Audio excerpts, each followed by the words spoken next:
বন্ধুরা, আমরা আজকে এই র্যালি থেকে আওয়াজ তুলতে চাই, আমরা সাবরুম প্রেস ক্লাব ধিক্কার জানাচ্ছি। সাবরুম প্রেস ক্লাবের পক্ষ থেকে এই ধিক্কার র্যালিতে আমরা ইউনুস প্রশাসনকে তীব্রভাবে ধিক্কার জানাচ্ছি। জেগে উঠুন, আপনারা বাংলাদেশের চতুর্থ স্তম্ভ সংবাদ মাধ্যমকে পূর্ণ স্বাধীনতা ফিরিয়ে দিন।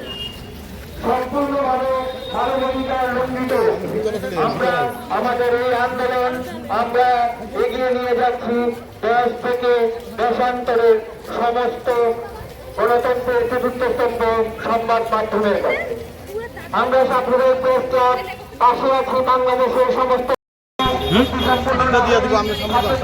নৈরাজ্য দিয়ে কোনো দেশ চলতে পারে না।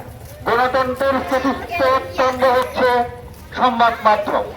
নির্যাতন কারাবন্দির প্রতিবাদে আমরা সাবরুম প্রেস ক্লাবের পক্ষ থেকে আমরা ধিক্কার জানাচ্ছি বাংলাদেশ বর্তমান সাংবাদিক এবং সংবাদপত্রের অফিস, বিশেষ করে প্রথম আলো এবং ডেইলি স্টার বাংলাদেশে দুটো জনপ্রিয় পত্রিকা গত কিছুদিন আগে বাংলাদেশের দুর্বৃত্তরা, বিশেষ করে মৌলবাদী একটা শক্তি বাংলাদেশে চিরদিনে ছিল।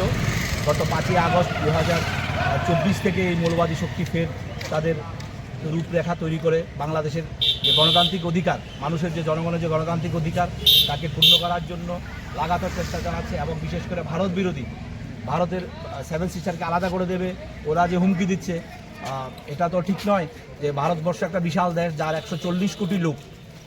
আমরা এই ঘটনার, বাংলাদেশের সাম্প্রতিক ঘটনার পরিপ্রেক্ষিতে সাবরুম প্রেস ক্লাব এবং সাবরুমের বুদ্ধিজীবী মহল এবং সাবরুমের ব্যবসায়ী মহল বিভিন্নভাবে তার তীব্র প্রতিবাদ জানাচ্ছি।